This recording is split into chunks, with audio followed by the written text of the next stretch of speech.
الحمد للہ رب العالمین والصلاة والسلام علی سید الانبیاء والمرسلین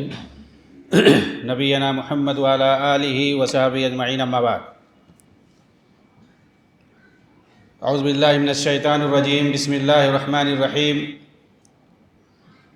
وَأَنَّ هَذَا صِرَاطِي مُسْتَقِيمًا فَاتَّبِعُوهُ وَلَا تَتَّبِعُوا السُّبُلَ فَتَفَرَّقَ بِكُمْ عَنْ سَبِيلِهِ ذَلِكُمْ وَصَّاكُمْ بِهِ لَعَلَّكُمْ تَتَّقُونَ۔ صدر مجلس اور دیگر معزز علماء کرام، آج کے اس سیمینار کے اندر مجھے آپ کے سامنے جس موضوع پر لب کشائی کرنا ہے وہ ہے عقیدہ اور منہج سلف کے اظہار میں ائمہ اہل سنت کی کوششیں اور قربانیاں ماضی اور حال کے آئینے میں۔ محترم سامعین کرام، سب سے پہلے آپ کے سامنے عقیدہ اور منہج سلف کا تعارف پیش کرتا ہوں۔ عقیدہ دراصل دین کے اندر جو کہ سب سے اہم اور بنیادی حیثیت رکھتا ہے، یہ دل کے عمل کا نام ہے، اور وہ ہے دل کا کسی بات پر ایمان رکھنا اور اس کی تصدیق کرنا۔ صحیح عقیدہ ہی وہ بنیاد ہے جس پر دین قائم ہوتا ہے، اور اس کی درستگی پر ہی اعمال کی صحت کا دار و مدار ہے، جیسا کہ اللہ رب العالمین نے فرمایا ہے فَمَنْ كَانَ يَرْجُو لِقَاءَ رَبِّهِ فَلْيَعْمَلْ عَمَلًا صَالِحًا وَلَا يُشْرِكْ بِعِبَادَةِ رَبِّهِ أَحَدًا۔ اور اسی طرح سے اللہ تعالیٰ نے فرمایا وَلَقَدْ أُوحِيَ إِلَيْكَ وَإِلَى الَّذِينَ مِنْ قَبْلِكَ لَئِنْ أَشْرَكْتَ لَيَحْبَطَنَّ عَمَلُكَ وَلَتَكُونَنَّ مِنَ الْخَاسِرِينَ۔ بعثت کے بعد نبی اکرم صلی اللہ علیہ وسلم مکہ مکرمہ کے اندر 13 سال تک لوگوں کو توحید اور عقیدے کی اصلاح کی دعوت دیتے رہے، اس لیے کہ یہی وہ بنیاد ہے جس پر دین کی عمارت قائم ہوتی ہے۔ حقیقی داعیان اور مصلحین نے ہر زمانے میں انبیاء کرام کے اسی نقش قدم کی پیروی کی ہے، چنانچہ وہ توحید اور عقیدے کی اصلاح کی دعوت سے اپنے کام کا آغاز کرتے ہیں، اس کے بعد دین کے دیگر احکامات کی پیروی کا حکم دیتے ہیں، کیونکہ دین و شریعت کی اساس اور نقطۂ آغاز توحید کا عقیدہ ہے۔ اسلامی تعلیمات کی تمام تر جزئیات و تفصیلات اسی کی تشریح و توضیح ہیں۔ اسی بنا پر اللہ عز و جل نے عقیدہ توحید کی ابلاغ، دعوت اور اشاعت کے لیے ہزاروں انبیاء اور رسول جیسی جلیل القدر ہستیوں کو اس اہم ترین فریضے کی بجاوری پر مامور کیا، جنہوں نے اپنی ذمہ داری کو کما حقہ ادا کیا۔ منہج سلف سے کیا مراد ہے؟ منہج سلف یہ ہے کہ دین اسلام کے مصادر قرآن و حدیث کو اسی طریقے سے سمجھا جائے اور اس کے مطابق عمل کیا جائے جس طریقے سے رسول اللہ صلی اللہ علیہ وسلم نے صحابہ کو سمجھایا، بتایا اور عمل کر کے دکھایا، اور پھر جس طرح آپ کے صحابہ نے سمجھا، عمل کیا اور پھر اسے دوسروں تک پہنچایا، یہی وہ راستہ اور طریقہ ہے جس کی صحت و سلامتی اور استقامت کی ضمانت ہے۔ ان کے علاوہ دین کو سمجھنے اور اس پر عمل کرنے کے جو بھی راستے اور طریقے ہیں وہ سب کے سب گمراہی کے راستے ہیں۔ منہج سلف وہ ضابطۂ حیات ہے جس پر چل کر جنت کی ضمانت ہے۔ منہج سلف نفس اسلام ہے، وہ دین جو رسول اللہ صلی اللہ علیہ وسلم لے کر آئے، اس کی سچی تصویر اور صحیح تعبیر منہج سلف یا سلفیت ہے۔ یہ کوئی تحریک اور عزم نہیں ہے، بلکہ سلف کا منہج وہ خطوط ہیں جو انسان کو اس کے رب حقیقی سے جوڑتے ہیں۔ سامعین کرام، یہ منہج سلف ہی ہمیں بتائے گا کہ خیر کیا ہے اور شر کیا ہے، حسنات کیا ہیں، سیئات کیا ہیں، صحیح افکار کیا ہیں، غلط افکار کیا ہیں۔ درست عقیدہ اور غلط عقیدہ کے درمیان تفریق، حق و باطل کی تمیز، سیاہ و سفید کا امتیاز منہج سلف کو اپنانے ہی سے پتہ چلے گا۔ اللہ تعالیٰ کے نزدیک دین کے مختلف ادیان و مذاہب، فرق و ملل میں سے صرف اور صرف خالص دین اسلام ہی معتبر ہے۔ اسی طرح افکار و خیالات، رجحانات اور تصورات وغیرہ میں صرف سلف کا منہج ہی مستند اور معتبر ہے۔ منہج سلف ہی کو زندگی کے تمام مراحل اور شعبہ جات میں لاگو کرنا ضروری ہے، جیسا کہ اللہ تعالیٰ نے فرمایا وَاتَّبِعْ سَبِيلَ مَنْ أَنَابَ إِلَيَّ۔ مزید اللہ تعالیٰ نے فرمایا فَإِنْ آمَنُوا بِمِثْلِ مَا آمَنْتُمْ بِهِ فَقَدِ اهْتَدَوْا وَإِنْ تَوَلَّوْا فَإِنَّمَا هُمْ فِي شِقَاقٍ فَسَيَكْفِيكَهُمُ اللَّهُ وَهُوَ السَّمِيعُ الْعَلِيمُ۔ ایک دوسری جگہ اللہ تعالیٰ نے فرمایا وَمَن يُشَاقِقِ الرَّسُولَ مِن بَعْدِ مَا تَبَيَّنَ لَهُ الْهُدَىٰ وَيَتَّبِعْ غَيْرَ سَبِيلِ الْمُؤْمِنِينَ نُوَلِّهِ مَا تَوَلَّىٰ وَنُصْلِهِ جَهَنَّمَ وَسَاءَتْ مَصِيرًا۔ معلوم ہوا کہ منہج سلف کی اتباع ہی میں نجات ہے، منہج سلف پر چلنے سے سنت کی احیا ہے، جہنم سے دوری اور جنت میں دخول کا سبب سلفی منہج پر چلنے ہی میں ہے۔ منہج و عقیدہ کے اظہار میں ائمہ اہل سنت کی کوششیں اور قربانیاں ماضی اور حال میں۔ عقیدے اور منہج کی درستگی ہی سے ایک مومن کی دنیا اور آخرت سنورتی ہے، اور اسی کی اصلاح کے لیے تمام انبیاء کرام مبعوث کیے گئے کہ انہوں نے لوگوں کو کفر و شرک اور گمراہی کی کھائیوں سے نکال کر عقیدے توحید اور راہ مستقیم پر لا کر کھڑا کیا۔ پوری زندگی آخری پیغمبر جناب محمد رسول اللہ صلی اللہ علیہ وسلم نے اسی کام کو انجام دیا۔ آپ نے لوگوں کو کفر و شرک سے روکا، بت پرستی سے منع کیا، قولوا لا الہ الا اللہ تفلحوا کہہ کر توحید خالص کی دعوت دی، وَإِنَّكَ لَتَهْدِي إِلَىٰ صِرَاطٍ مستقیم کو بنیاد بنا کر صراط مستقیم کی جانب رہنمائی کی۔ آپ صلی اللہ علیہ وسلم اور آپ کے مخلص ساتھی صحابہ کرام کی کوششوں کا نتیجہ تھا کہ پورا جزیرۃ العرب جو کہ شرک و کفر، بت پرستی اور شر و فساد کی آماج گاہ بنا ہوا تھا، اسے توحید و سنت پر لا کر کھڑا کیا۔ بلکہ اسی جزیرۃ العرب سے تابعین نظام اور دیگر عرب مسلمانوں نے نکل کر پوری دنیا میں توحید کا ڈنکا بجا دیا، جس کا نقشہ اللہ پاک نے قرآن کریم کے اندر کچھ اس طرح کھینچا ہے۔ هو الذي بعث في الأميين رسولا منهم يتلو عليهم آياته ويزكيهم ويعلمهم الكتاب والحكمة وإن كانوا من قبل لفي ضلال مبين۔ نبی پاک صلی اللہ علیہ وسلم کے بعد صحابہ کرام اور ان نفوس قدسیہ کے بعد دیگر تمام ائمہ امت اور علماء ملت نے عقیدہ توحید اور صراط مستقیم یعنی منہج نبوی کی حفاظت کی۔ اسے ہم ایک ایک کر کے اختصار کے ساتھ آپ کے سامنے نمونے کے طور پر پیش کر رہے ہیں۔ نبی اکرم صلی اللہ علیہ وسلم کی وفات کے بعد فوراً جزیرۃ العرب کے اندر جیسے ہی ارتداد کی لہر پھیلی تو خلیفہ اول سیدنا ابوبکر صدیق رضی اللہ تعالی عنہ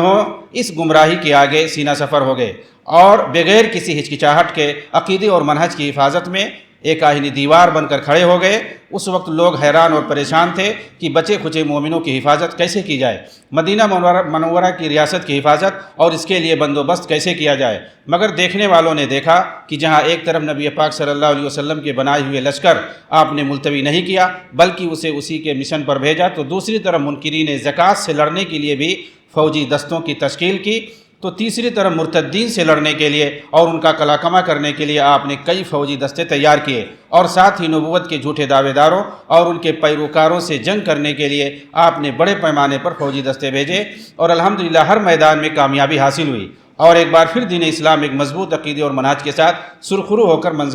منظرنامے پر سامنے آ گیا۔ سیدنا عمر فاروق رضی اللہ تعالیٰ عنہ کے دور خلافت میں جب حدیبیہ کے مقام پر موجودہ وہ درخت جس کے نیچے صحابہ کرام سے نبی پاک صلی اللہ علیہ وسلم نے بیعت لی تھی، اس کے نیچے لوگ جا کر بیٹھنے لگے اور اس سے تبرک حاصل کرنے لگے، تو آپ نے اس درخت کو کٹوا دیا۔ اس طرح عقیدہ توحید کی حفاظت میں آپ نے ایک بڑا کردار ادا کیا۔ اسی طرح ایک بار حج کے موسم میں کہ جہاں پر دور دراز سے دیہاتوں سے لوگ آئے ہوئے تھے اور حجر اسود کو بڑی عقیدت اور محبت سے بوسہ دے رہے تھے، تو آپ نے سب کے سامنے حجر اسود کا بوسہ دے کر فرمایا، واللہ انی لاقبلک وانی اعلم انک حجر وَأَنَّكَ لَا تَضُرُّ وَلَا تَنْفَعُ وَلَوْلَا أَنِّي رَأَيْتُ رَسُولَ اللَّهِ صلی اللہ علیہ وسلم قَبَّلَكَ مَا قَبَّلْتُكَ، یعنی اے حجر اسود میں جانتا ہوں کہ تو ایک پتھر ہے، تیرے اندر جو ہے نفع اور نقصان کی کوئی صلاحیت نہیں ہے، مگر چونکہ میں نے اپنے محبوب صلی اللہ علیہ وسلم کو بوسہ دیتے ہوئے پایا، اسی لیے میں تم کو بوسہ دے رہا ہوں۔ سبیق بن اصل نامی خارجی نے جب کوفے سے آ کر مدینے کے اندر قرآنی آیات کو لے کر لوگوں کو فتنے اور شکوک و شبہات میں ڈالنا شروع کیا، یعنی مشتبہ آیات کو، تو سیدنا عمر فاروق رضی اللہ تعالیٰ عنہ نے کھجور کی ٹہنیوں سے اس کی اس قدر پٹائی کی کہ وہ لہو لہان ہو گیا، اور پھر تنبیہ کر کے اسے واپس کوفہ بھیج دیا اور وہاں کے گورنر کو حکم دیا کہ اس کا بائیکاٹ کر دو۔ کوفہ کی جامع مسجد میں جب کچھ لوگوں نے حلقہ بنا کر اجتماعی ذکر کرنے کی بدعت ایجاد کی، تو سیدنا عبداللہ بن مسعود رضی اللہ تعالیٰ عنہ نے انہیں سبق سکھایا، اور اس وقت کے گورنر سیدنا ابو موسیٰ اشعری رضی اللہ تعالیٰ عنہ کو ساتھ لے کر کوفہ کی جامع مسجد میں پہنچ کر ان بدعتیوں کو کھرا کھوٹا سنایا، اور جب انہوں نے کہا کہ ہم نے خیر ہی کا ارادہ کیا ہے، تو آپ نے کہا کہ کوئی ضروری نہیں کہ خیر کا ارادہ کرنے والے صحیح راستے پر قائم ہوں، یقین جانو کہ تم لوگوں نے گمراہی کا دروازہ کھول رکھا ہے۔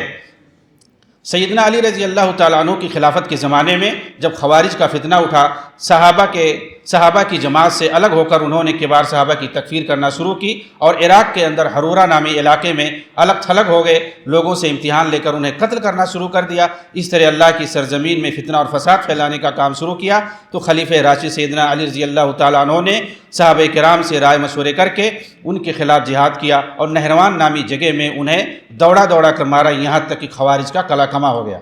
سیدنا علی رضی اللہ تعالیٰ عنہ کی شان میں جب غلو کرتے ہوئے آپ کو بشریت کے مقام سے اٹھا کر سبائیوں نے الوہیت کے مقام تک پہنچا دیا اور آپ کے تعلق سے بہت ساری بدعقیدگیوں اور گمراہیوں کو جنم دیا، تو آپ نے انہیں آگ میں جلا کر خاکستر کر دیا، اس طرح عقید و منہج کا بول بالا کر دیا۔ عراق سے کچھ لوگوں نے مکہ میں آ کر سیدنا عبداللہ ابن عمر رضی اللہ تعالیٰ عنہما سے ذکر کیا کہ ہمارے ہاں کچھ لوگ تقدیر کا انکار کرنے لگے ہیں اور کہتے ہیں کہ معاملہ نئے سرے سے ہوتا ہے، پہلے سے کوئی چیز مقدر نہیں ہوتی ہے۔ تو اس موقع پر سیدنا عبداللہ ابن عمر رضی اللہ تعالیٰ عنہما نے حدیث نبوی سے استدلال کرتے ہوئے ببانگ دہل اعلان کیا تھا کہ جا کے ان لوگوں سے کہہ دینا کہ میں ان سے بری ہوں اور وہ مجھ سے بری ہیں، اللہ ان کا کوئی عمل قبول نہیں کرے گا جب تک کہ وہ تقدیر پر ایمان نہ لے آئے۔ اور پھر حدیث جبریل آپ نے ان لوگوں کو سنائی جس کے اندر ارکان ایمان کا ذکر ہے اور ارکان ایمان میں تقدیر پر ایمان لانا بھی شامل ہے۔ جعد ابن درہم نے جب صفات کا انکار کیا اور یہ اعلان کیا کہ اللہ تعالیٰ نے موسیٰ سے کلام نہیں کیا ہے تو اسے سبق سکھایا گیا اور اس گمراہی کے نتیجے میں عراق کے گورنر خالد بن عبداللہ القصری نے اسے قتل کر دیا۔ منصور حلاج اور دیگر حلولی وحدت الوجودی صوفیوں نے مسلمانوں کے اندر جب گمراہی پھیلانا شروع کیا تو پھر انہیں بھی راستے سے ہٹایا گیا تاکہ مسلمانوں کے عقیدہ توحید اور منہج صافی پر ضرب نہ لگنے پڑے۔ امام مالک رحمہ اللہ کی مجلس کے اندر جب ایک بندے نے استوائے عرش کے بارے میں سوال کیا اور شکوک و شبہات پیدا کرنے کی کوشش کی تو آپ نے اپنی مجلس سے اسے بھگا دیا اور اللہ کی اسماء اور صفات کے بارے میں لوگوں کو ایک ضابطہ سکھا دیا، الاستواء معلوم والکیف مجہول والایمان بہ واجب والسؤال عنہ بدعہ، کہ استوا معلوم ہے، اس پر ایمان لانا واجب ہے اور اس کی کیفیت ہم نہیں جانتے اور اس کے بارے میں سوال کرنا بدعت ہے۔ امام احمد بن حنبل رحمہ اللہ نے فتنہ خلق قرآن میں جس طریقے سے استقامت کا ثبوت دیا اور گمراہ فرقے جہمیہ اور معتزلہ کا ڈٹ کر مقابلہ کیا، اسے رہتی دنیا تک یاد رکھا جائے گا۔ ساری تکلیفیں برداشت کر لیں مگر عقید توحید اور منہج صحابہ پر ضرب نہیں آنے دیا۔ اسی لیے بعض سلف نے کہا ہے کہ امام احمد نے اس فتنے میں وہی کردار ادا کیا ہے جو کردار سیدنا ابوبکر صدیق رضی اللہ تعالیٰ عنہ نے مرتدین کے فتنے کے وقت ادا کیا تھا۔ ابن عربی نے جب کفریہ عقید وحدت الوجود کا پرچار شروع کیا اور ما فی الجبۃ الی اللہ کا کفریہ نعرہ لگایا تو اندلس کے علماء نے اس کے اوپر کفر اور زندقہ کا فتویٰ لگایا، یہاں تک کہ اسے شہر چھوڑ کر کے بھاگنا پڑا۔ امام ابن تیمیہ رحمہ اللہ کے زمانے میں صلیبی اور تاتاریوں نے عالم اسلام پر حملہ کر کے جہاں ایک طرف سیاسی اعتبار سے مسلمانوں کو کمزور کر رہے تھے، وہیں دوسری طرف شرک و بدعت اور گمراہیوں کے ذریعے رافضیوں، بدعتیوں اور ملحدوں نے عقید و منہج کا جنازہ نکالا ہوا تھا۔ ایسے سنگین دور میں شیخ الاسلام ابن تیمیہ نے ہر میدان میں توحید و سنت اور عقید و منہج کا دفاع کر کے اسلام کی حقیقی تصویر کو دنیا کے سامنے پیش کیا۔ اسی طرح دور حاضر میں بھی جب خارجی پیمانے پر صلیبیوں، صہیونیوں، کمیونسٹوں، سرخوں کے ذریعے عالم اسلام پر مکار یورپ کا استعمار قائم ہوا، جس کی وجہ سے مسلمان سیاسی اعتبار سے بالکل کمزور ہو گئے اور آپس میں مختلف زمینی ٹکڑوں میں بٹ کر رہ گئے، وہیں دوسری طرف داخلی پیمانے پر بھی خرافاتی صوفیوں، تقلیدیوں، بدعتیوں، رافضیوں اور اخوانیوں،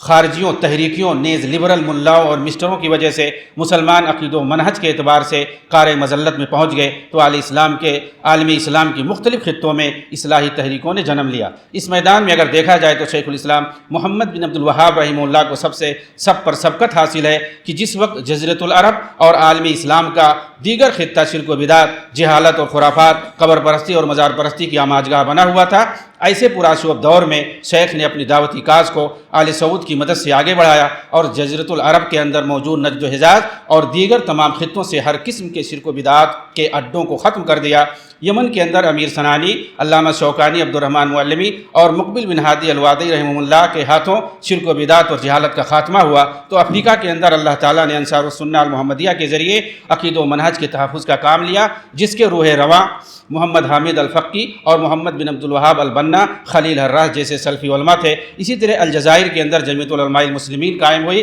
جس کے روح رواں عبد الحمید ابن بادیس اور محمد بشیر ابراہیمی وغیرہ تھے، جنہوں نے اگر ایک طرف استعماری طاقتوں کا مقابلہ مقابلہ کیا تو دوسری طرف سماجی اور دینی پیمانے پر شرک و بدعت اور ہر طرح کی خرافات اور جہالت کو ختم کرنے کا بیڑا اٹھایا۔ اسی طرح بر صغیر کے اندر تحریک اہل حدیث کے ذریعے بھی شرک و بدعت کا قلع کما کیا گیا، جہاں ایک طرف استعماری قوتوں کا سخت مقابلہ کیا گیا تو دوسری طرف زمینی پیمانے پر عقیدہ اور منہج کے میدان میں اصلاح اور تزکیہ کے کام کو پورے طور پر کیا گیا، جن میں نمایاں نام شیخ الکل فی الکل سید نذیر حسین محدث دہلوی، نواب صدیق حسن خان بھوپالی، شاہ ولی اللہ محدث دہلوی، شاہ عبدالعزیز، شاہ اسماعیل، شاہ ثناء اللہ مرسری، مولانا عبداللہ روپڑی، محمد اسماعیل غزنوی، محمد اسماعیل سلفی گجرانوالا، مولانا مسعود عالم ندوی، بشیر احمد سہسوانی اور صوفی نذیر کشمیری جیسے بہت سارے نام ہیں جنہوں نے علمی اور عملی ہر میدان میں عقیدہ اور منہج کے تحفظ کے لیے کام کیا۔ ان کے ذریعے بھی عرب و عجم میں بہت سارے سلفی علماء کرام نے دور حاضر میں عقیدہ اور منہج کے میدان میں کارہائے نمایاں انجام دے رہے ہیں۔ اسی طرح علماء امت نے جہاں ایک طرف عملی پیمانے پر عقیدہ اور منہج کے لیے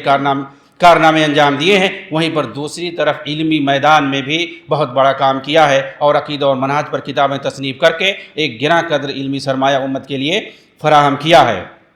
اس تعلق سے بہت ساری کتابیں دوسری صدی ہجری سے لے کر کے موجودہ دور جو 15ویں صدی ہجری چل رہی ہے، اس پر جو ہے ایک تفصیلی ریکارڈ موجود ہے۔ انشاءاللہ جو مجلہ چھپے گا اس کے اندر اس کی تفصیل آئے گی۔ آخر میں دعا کرتا ہوں کہ اللہ رب العالمین عقیدے اور منہج کی حفاظت فرمائے اور ہم سب کو اس پر قائم رکھے۔ آمین۔ وآخر دعوانا ان الحمدللہ رب العالمین۔ والسلام علیکم ورحمۃ اللہ وبرکاتہ۔